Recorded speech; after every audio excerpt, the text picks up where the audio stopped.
How would you like a very simple and visually interesting way of seeing which tracks have sends and receives in your project? What if it's something that doesn't take up a lot of space in your project? Whitetie's Graphical Sends is exactly that. It integrates with Reaper perfectly as a left side docked panel, and it allows you to see your routing very clearly. You probably want to see it in action, so let's get started. I'm going to record the section of how to install it, how to get it running inside of Reaper now, but we're going to put that at the end of the video. All right, so here is a full project that I've been working on, and there's a fair amount of routing in this. And as you can see here with this script running, it looks quite good. Like I can really see which tracks go to the reverb track. I can see that this synth track and then these 3 guitar tracks, they all go to the verb track. And if I want to actually manipulate one of these, I can drag over one of the send wires, as you can call it, and adjust that. Same as with the receive side. Works either way. The controls are always going to come up in the center of the wire. If I come over to my drum tracks and let's say look at my drum crush bus, I can see that all these different tracks sent into the drum crush track. So all my different toms and kick and snare tracks are going into the drum crush, and then that is going into the drums folder. So this blue line is from the folder, and then it's receiving with these gray lines. I select the drum verb, similar story. I've got a bunch of tracks going into the drum reverb that's going into the drums folder. My room crush is interesting because it's getting the different room tracks from the drum sampler. It's also receiving a sidechain signal from this pink noise track. This is a trick I recently learned from a Joey Sturgis video using pink noise and then using something like Smooth Operator to kind of make it more like pink noise. And it actually works pretty well. Experimenting with it on this project. And I'm doing a similar thing with Smooth Operator. Dynamic EQ plus pink noise in the sidechain signal. Actually kind of cool. The usual way we would look at this is with the either the routing matrix, which looks like this, and it's kind of messy. It can be hard to understand this, or the track wiring view.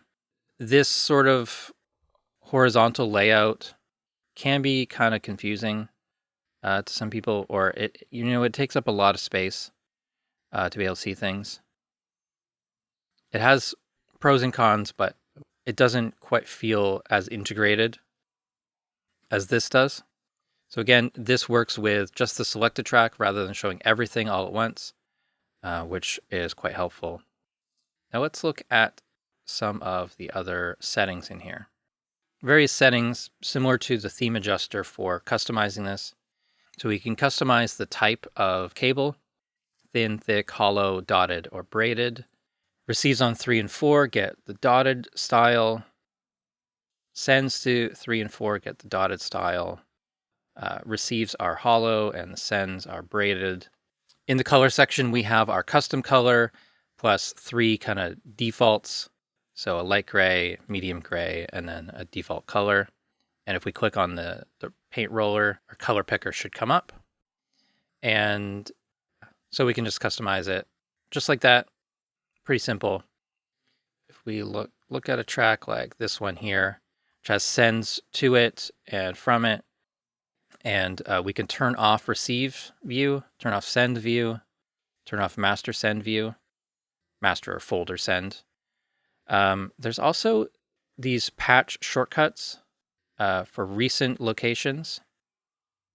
So if I take this track and click on this button, if I hold on it, I can choose to send to recently sent to locations. I wouldn't want to send to these particular ones, but that's just where I recently routed things. But yeah, that especially when things are off screen, it can be really helpful to have like a shortcut to get to that location. Usually, if I'm doing things like this, I would right click and then go to sends and scroll down, and sometimes that list gets off the screen if there's a lot of tracks there. Sometimes I'll even open up the mixer view. Let's put the mixer down at the bottom. So something like this. Let's say this bass track I want to send to the reverb track. I might actually send it by dragging from the mixer view to the arrange view or vice versa.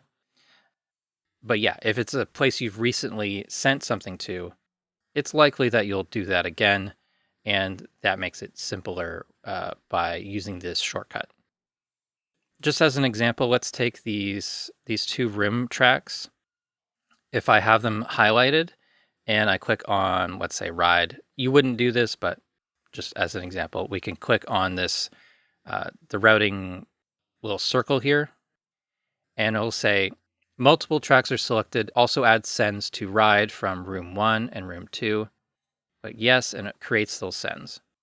You can create sends and mute sends, change the volume by hovering over the circle or dragging on the thing, and double click will reset the volume.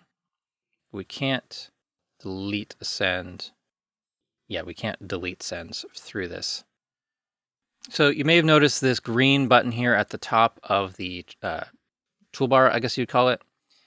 This enables the shortcuts. So if I'm on this mono bass lead button and I click on this, those shortcuts will pop up.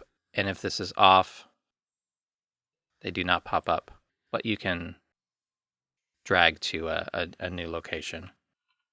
So I wanted to figure out what's the best way to use this, because personally, I don't need to see this all the time. I don't really like to take up a lot of space in the track control panel areas. I don't like having these expanded very much unless I'm working on something specific like fixed item lanes, or I specifically want to work with sends. So how would I manage this? So you can just close the script once it's open and then reopen the script through a recent, it might be in your recent list. In this case, I'll have to select it again. And white tie, WT should bring up white tie graphical sends. Running it again should put it back in the same dock. It may not, but it should once the settings are saved. If we run this script a second time, if it's already running, we could terminate instances, add a new instance, or cancel this dialog. I'm going to do remember that my answer for the script and then do terminate instances. And now running this once or twice toggles it, right? That's a pretty convenient way of doing this, I think. And so in this case, I'm going to assign this to the tilde key, the key just above tab on the left side of your keyboard below escape. And I will override an action that I use quite frequently, but I think this is a good location for it. I could be working on the synth track and let's see what sends I'm using. And then just tap this and, oh, there's actually no sends on this. I didn't realize that. Just double checking, but let's check these other tracks. Oh, this one has a receive. This one has a reverb send. I didn't know that, right? And I'm done with this, so I can just tap that key. Really simple. It's right by where my hand naturally rests on the keyboard, and I can toggle that easily. So that's what I would recommend, using that terminate instance function. I was going to show you like a cycle action for this, or like a custom action, so that if it's already shown, then close it. Or the other thing you could do is if it's open and you don't have a lot of other docked items, you could use the toggle dock function, which will do that. In my case, that hides one of my toolbars and my Bird's global sampler. It would hide that for me. That can be something that's helpful. All right, so let's get into how to actually install this. So you can get this from White Tie's website. You can also get this from the forum. Of course, I'll have a link in the description of the video and on the blog post to where you can get the latest version. This has updated a bunch of times, 5 or 6 times since this has been released. I expect there will be a few more updates.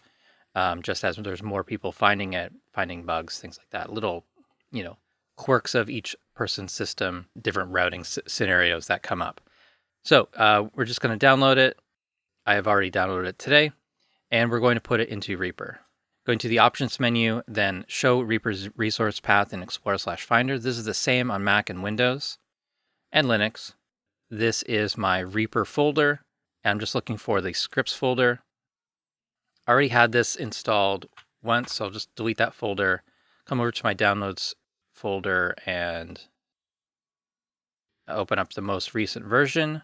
So here it is, White Tie Graphical Sends, and then the date that it was created. And so I can bring that whole folder in to the scripts folder, just drop it. And then we're going to the actions menu, show action list. And here where it says new action, we go load rescript. Find that folder again, which will be under the Reaper folder. And then we're looking for that scripts folder, and then White Tie Graphical Sends, and select White Tie Graphical Sends.lua. And now it's there. I do have 2 versions of it, so I'll just remove that old version. And so now that comes up. When it first runs, it may dock in the wrong location. As long as this button here in the script is clicked, that will dock it. And, sometimes it goes to the wrong location. So we want to just drag it. We should have a green line on Windows or a gray line on Mac. And I'm not sure how it looks on Linux, but I assume it's probably similar to Windows. And this section will be where it docks. So currently this only works when docked on the left side of the track control panel. That's where it's designed for. It does not have a mode for the right side TCP. So if you switch this over to the other side, maybe you can keep it here and still understand it, but it's not specifically made for the flipped version. Maybe he'll add that in the future. So yeah, a pretty cool script. I haven't seen anything like this before. This is made by one of the secondary team of Reaper devs. If you don't know, White Tie made the Reaper default themes, all of them. So visually, I think this works really well with the default theme. He's very active in the forum right now developing this. So if you find any bugs when you're trying this, just let him know. He seems to be fixing bugs each day, maybe twice a day. So now's a great time to try this. So thank you so much for watching. Please subscribe to the channel if you haven't already. Follow me on Facebook and Blue Sky. Support the Reaper blog through Patreon, and visit reaper.blog for more tutorials.